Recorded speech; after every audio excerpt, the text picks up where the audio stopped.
నమస్కారం, welcome to our channel. నేను మీ పద్మావతి. ఈరోజు మనతో పాటు మన స్టూడియోలో డాక్టర్ ముల్లపూడి సత్యనారాయణ గారు ఉన్నారు, బ్రహ్మశ్రీ జ్యోతిష్యులు. ఈరోజు ఆయనతో మాట్లాడి మనకి తెలియని మరిన్ని విషయాలు తెలుసుకునే ప్రయత్నం చేద్దాం. నమస్కారం గురువు గారు. పద్మావతి. గురువు గారు, లలితా సహస్రనామమును గాయత్రి మంత్రం శపించబడింది అని అంటారు. అసలు ఎందుకని శపించబడింది, మరి నిజంగా అది శపించబడితే ఎందుకని మనం దాన్ని ఇప్పటికీ ఆచరణలో ఉంచి చదువుతూ ఉంటాం? ఏదైనా పూజ చేయాలన్నా మనం అదే మంత్రాన్ని ఇప్పటికీ జపిస్తూ పూజలు చేస్తుంటాం. మరి అలాంటప్పుడు వాస్తవంగా అది శపించబడితే మరి ఆ మంత్రాన్ని చదివి ఉపయోగం ఏంటి? అంటే శాప విమోచన మంత్రం చదువుకోవాలి. ఇప్పుడు గాయత్రి మంత్రం ఉంది. ఓం భూర్భువస్వహోం తత్సవితుర్వరేణ్యం భర్గో దేవస్య ధీమహి ధియో యోన ప్రచోదయాత్. ఇది గాయత్రి మంత్రం. దీంట్లో 24 దేవతలు ఉంటారు, అందరికి తెలిసిందే. ఓకే, అయితే ఈ మంత్రము అనులోమ విలోమానుపాతంలో చేయొచ్చు. అంటే ఫ్రంట్ నుంచి బ్యాక్ కి, బ్యాక్ నుంచి ఫ్రంట్ కి. ఒకటే అర్థము. బ్యాక్ నుంచి ఫ్రంట్ కి చేసినప్పుడు దీన్ని బ్రహ్మాస్త్రము అవుతుంది. అందువలన దీనికి ఆల్టర్నేటివ్ గా శ్రీమాన్ మన గురుదేవులైనటువంటి నండూరు శ్రీనివాస్ గారు ఏం చెప్తారు? ఓం సర్వచైతన్య రూపాం తాం ఆజ్యాం విద్యాం చ ధీమహి బుద్ధిం యోన ప్రచోదయాత్. ఇది ఈ దేవీ భాగవతంలో మొదటి శ్లోకం. నేను ఫస్ట్ చెప్పాను, ఆయన దానికి అజప గాయత్రి అని చెప్పి మీకు మంచిగా ఉంటుందని ప్రజలందరికీ అందించారు. బెస్ట్ అనమాట ఇది చేసుకుంటే. ఎందుకు ఈ గాయత్రి మంత్రము శపించబడింది అంటే విపరీతమైనటువంటి ఫలితాలు వచ్చేస్తున్నాయి అందరికి, జనాలకి. కలియుగంలో ఏమవుతుంది, మనకి spiritual energy, mental energy, psychic energy అని ఉంటుంది. అంటే mental, physical and psychic. Psychic లో ఇమోషనల్ కూడా ఇన్వాల్వ్ అయి ఉంటుంది. కాబట్టి ఎవరైతే ఈ యొక్క మంత్రాలని, లలితా సహస్రం అవనియండి, గాయత్రి మంత్రం అవనియండి, ఇవి చదువుతుంటే ఏమవుతుంది, అనంతమైన శక్తి వస్తుంది. కాబట్టి శ్రీకృష్ణుడు దీన్ని గ్రహించి కలియుగం వెళ్ళిపోతున్నప్పుడు విత్డ్రా చేసేస్తాడు, చెప్పించేశాడు ఫస్ట్. ఏమని, ఈ స్పిరిచువల్ ఎనర్జీ ఇంకా పని చేయకూడదు గాక అని.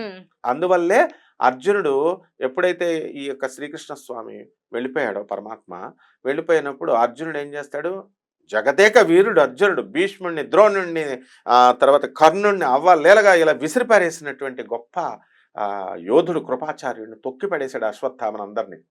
అలాంటి ఆయన్ని మామూలు ద్వారక నుంచి స్త్రీలను రక్షించమంటాడు కదా కృష్ణుడు. వాళ్ళని తీసుకుని వెళ్ళిపోతుంటే మామూలు దొంగలు వస్తారు, బోయే దొంగలు, అడవి దొంగలు. వాళ్ళు వస్తే ఈ గాంధీవాన్ని తీసుకుందామని ట్రై చేస్తే అది రాదు. ఇదేంటి, బాణం వేస్తుంటే బాణం గుర్తు రావట్లా, ఏంటిదంతా అంటే స్పిరిచువల్ ఎనర్జీ. ఓహో, స్వామి వెళ్ళిపోయినప్పుడు దీని శక్తి కూడా అయిపోయింది అని ఆయన నిర్ణయించుకుంటాడు. ఈ దొంగలు వచ్చి అందరిని ఎత్తుకుపోతారు.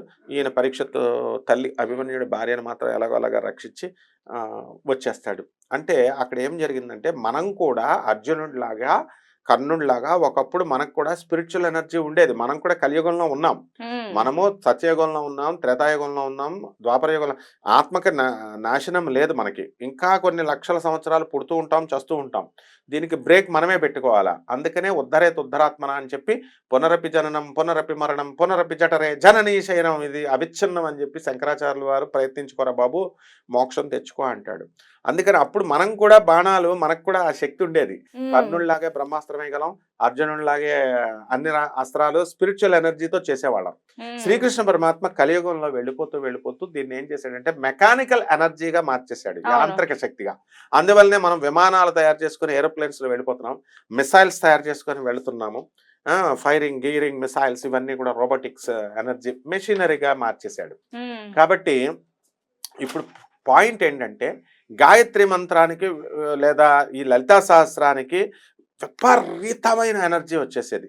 ఓ మత్స్య శ్రీ లలితా మహామంత్రస్య అని చెప్పి హయగ్రీవ ఋషి, హయగ్రీవుడు దానికి ఋషి. తర్వాత రహస్య లలిత రహస్యనామ మహామంత్రస్య అంటాం. ఇది రహస్య స్తోత్రం. ఇది అంటే అందరికీ బోధించకూడదు ఇది, ఎందుకంటే ఎనర్జీ వచ్చేస్తుంది. కాబట్టి అందరూ చేసేస్తున్నారు, మనం కూడా ఎంకరేజ్ చేస్తున్నాం. ఇప్పుడు చూడండి, ఎవరైతే ఏమండి లలితా సహస్రం తప్పు అండి, చదవకూడదండి అని అన్నారనుకో, ప్రతి ఒక్కళ్ళు తప్పులు చదివిన వాళ్ళేనమ్మా, అక్కడి నుంచి పండితులు అవుతారు. మీరు చదవండి. అక్షరమాలం కృతే ఐం బదబద వాగ్వాదిన్యై స్వాహ. తప్పులు చదివినా, ఒప్పులు చదివినా అంతా అక్షరమాలలోనే ఉంటుంది. సరస్వతి, నో ప్రాబ్లం చెప్తామమ్మా చదవండి అంటే ఇప్పుడు వాళ్ళు పెర్ఫెక్ట్ అయిపోయారు. వీడియోస్ ఉన్నాయి, అన్నీ చూసుకొని కరెక్ట్ చేసుకుంటున్నారు స్వరాలు. నమక చమకాలు, వేదాలే అధర్వణ మీద పండితుడిని నేను, వేదాలే స్వరాలని సెట్ చేసుకుంటున్నారు. కాబట్టి తప్పు లేదు. ఎన్నో మహిళా మండళ్ళు ఇప్పుడు చాలా సంతోషంగా నేను అవును. చెప్పిన మూలన ధైర్యంగా చేసుకెళ్లారు. అలాగే గాయత్రి మంత్రములో కూడా ఆడవాళ్ళు చదవకూడదు అంటే, గాయత్రి తల్లే ఆడదమ్మా, మీరు ఎందుకు చేయకూడదు, చదువుకోండి అంటే చదువుకుంటారంతా.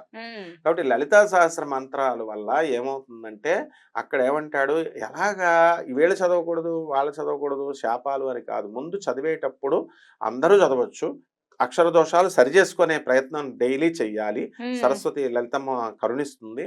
ఆ తర్వాత ఇది ఎంత చక్కగా ఉంటుందంటే, లలితా సహస్రం చదివితే అసలు మెడిటేషన్ చేయనవసరం లేదు. ఇప్పుడు చాలా మంది మెడిటేషన్ అంటున్నారు కదా, మూలాధారైక నిలయ బ్రహ్మగ్రంథి విభేదిని, ఆటోమేటిక్ గా ఇది ఉచ్చారణ చేస్తుంటేనే మూలాధార చక్రం విచ్ఛిన్నమైపోయి బ్రహ్మలోకానికి మన సూక్ష్మ శరీరం వెళుతుంది. మణిపూరాంతరుత విష్ణు గ్రంథి విభేదిని, మణిపూరక చక్రం విచ్ఛిన్నమైపోయి చక్కగా ఆ హార్మోన్ సిక్రెషన్ కరెక్ట్ గా అయిపోయి రెగ్యులేట్ చేస్తుంది అనమాట. చేసేసి విష్ణులోకానికి తర్వాత ఆజ్ఞాచక్రాంతరాళస్థ రుద్రగ్రంథి విభేదిని, ఆటోమేటిక్ గా ఆజ్ఞాచక్రం విచ్ఛిన్నమైపోయి చక్కగా రుద్రలోకానికి వెళ్ళిపోతాం. అండ్ ఫైనల్ గా సహస్రారాంభుజారూఢ సుధాసారాభివర్షిణి, ఈ యొక్క సహస్రార చక్రం విచ్ఛిన్నమైపోయి డైరెక్ట్ గా అక్కడ లోపల ఉన్నటువంటి మణిద్వీపంలో ఏ విధంగా అయితే అమ్మవారు వర్ణించబడిందో, సహస్ర పటాలతో సహస్ర ఈ యొక్క రేకులతో మధ్యలో అమ్మవారు అక్కడ విహరిస్తూ ఉంటుంది. అలాగే అమ్మవారు ఏం చెప్పారు, శ్రీమాత శ్రీ మహారాజ్ఞి శ్రీమత్ సింహాసనేశ్వరి చిదగ్నిగుండ సంభూత దేవకార్య సముజ్జత. దేవకార్య సముజ్జత అంటే ఏంటంటే, దేవతల యొక్క పనులకి హెల్ప్ చేసి పెడుతుంది. అంటే దేవతలకే చేస్తుందా? కాదు, మానవులు చేసేటటువంటి పవిత్రమైన పనులు, మంచి పనులు, త్యాగ బుద్ధులు ఎవరైతే చేస్తున్నారో వాళ్ళకి నేను వెన్నై ఉంటాను, వెంటై ఉంటాను అని చెప్పింది. కాబట్టి అనంతమైన శక్తి మనకి ఫలశ్రుతిలో ఇంకా ఓకే, నువ్వు ఇది చేస్తే నీకు అనంత శక్తి, అశ్వమేధాధికం పుణ్యం సంప్రాప్నోతిన సంశయ, అశ్వమేధాధికం చేసినటువంటి ఫలితాలు వస్తాయని ఏ శాస్త్రానికైనా వస్తుంది. నీకు డబ్బులు అడిగే వాళ్ళకి డబ్బులు వస్తాయి, చదువు అడిగే వాడికి చదువులు వస్తాయి, ఇలా అన్ని రకాలుగా కూడా వచ్చేస్తాయి మనకి. అయితే ఇక్కడ మనం చేయాల్సిన పని ఏంటంటే అమ్మా, బ్రహ్మదేవుడు ముఖ్యంగా సృష్టికర్త కాబట్టి, వశిష్ఠ మహర్షి సప్త ఋషుల్లో ఒకడు, ఆయన మెయిన్ ఋషి మనకి వశిష్ఠుడు. అలాగా ఈ విశ్వామిత్రుడు, ఈ ముగ్గురు కలిసి గాయత్రి మంత్రానికి శాపం పెట్టారు. అలాగే బ్రహ్మదేవుడు, వశిష్ఠ మహర్షి, హయగ్రీవర్షి ఈ యొక్క లలితా సహస్రానికి శాపం పెట్టారు. ఏంటి శాపం అంటే, కలియుగంలో మానవులు అంత ఫలితము పూర్తిగా రాకూడదు గాక అని. మరి ఈ యొక్క శాప విమోచన మంత్రం చేసుకొని, దానికి ప్రొసీజర్ ఉంటుంది, గురుముఖత నేర్చుకోవాలా, అది చేసుకొని కనుక ఇది చేసినట్లయితే తప్పకుండా ఫలితం, పూర్ణ ఫలితం వస్తుంది. గురువు గారు, మరి లలితా సహస్రనామం కావచ్చు, గాయత్రి మంత్రం కావచ్చు, వీటిలో నుంచి ఇంటిలోని పుట్టే మహాలక్ష్మి లాంటి ఆడపిల్లలకి పేర్లు పెడుతూ ఉంటారు. లలితా సహస్రనామం కావచ్చు, గాయత్రి మంత్రం కావచ్చు. మరి మంత్రానికి అంత బలం ఉన్నప్పుడు ఆ పేరుకు కూడా అంతే బలం ఉంటుంది కదా, మరి దానికి ఉన్న శాపం ఏమైనా వస్తుందంటారా? ఇక్కడ ఎలా అంటే, మనం పేరు ఇప్పుడు హర్షిత అన్న పేరుంది, అమ్మవారు విద్యున్మాల అంటాం, అంటే సరస్వతి పేరు విద్యున్మాల. అలాగే హర్షిత అంటే ఎప్పుడు సంతోషంగా ఉండేది. అలా మనం సృష్టిలో ఉన్నటువంటి ఇప్పుడున్న పేర్లన్నీ కూడా ఎవరైతే తీసుకున్నా ఏదో ఒక లలిత సహస్రమో, గాయత్రి సహస్రమో, లక్ష్మీ సహస్రమో ఉంటాయి. అందువలన అమ్మవారు స్త్రీ అంటే అమ్మవారు కాబట్టి మనం చక్కగా గౌరవంగా ఆ పేర్లు పెట్టుకుంటాం, పిలుస్తాం. అయితే పేర్లు విడిగా పిలిచినంత మాత్రాన, దైవనామ స్మరణ మాత్రం చేత మనము ఈ పాపాలన్నీ కూడా నశించిపోతాయి. కాబట్టి మాలని క్రమంగా ఒక మహామాల మంత్రం అంటే ఇక్కడ మంత్రాల్లో ఓం నమో నారాయణాయ, ఓం లలితాయై నమః, ఓం నమ శివాయ, ఇలా మంత్రాలు ఉన్నాయి. ఈ పంచాక్షరి, షడాక్షరి, నారాయణ అష్టాక్షరి, నారాయణ మంత్రం అష్టాక్షరి, ఇలా ఉంటాయి. ఇది మాల అనమాట. అంటే 8 అనుష్టుప్ ఛంద, ఇవన్నీ కూడా అనుష్టుప్ ఛందస్సులో 8 లైన్ల లాగా ఉంటుందన్నమాట. అలాగే అటువంటి వాటికి మహామాల కాబట్టి దానికి మాత్రమే మొత్తం చదివినప్పుడు 183 శ్లోకాలు ఇవి ఉంటాయి. అవన్నీ వాటికి మాత్రమే ఆపాదించబడుతుంది శాపం. విడివిడిగా పేర్లు పిలుచుకునేటటువంటి వాళ్ళకి ఏమీ కాదు. ఇంట్లో ఆడపిల్లల పేర్లు పెట్టి లలిత అని ఇలా పేర్లు పిలిచే వాళ్ళకి పుణ్యం వస్తుంది, ఇది శక్తి వస్తుంది. ఆ శక్తి తప్పకుండా ఉంటుందన్నమాట. దీనికి దానికి సంబంధం లేదు. నిజంగా గురువు గారు చాలా చక్కగా చెప్పారు. శాపం అనేది ఎంతవరకు కూడా ప్రాయశ్చిత్తం చేసుకోవచ్చో కూడా చాలా చక్కగా చెప్పారు. ధన్యవాదాలు. ధన్యవాదాలు.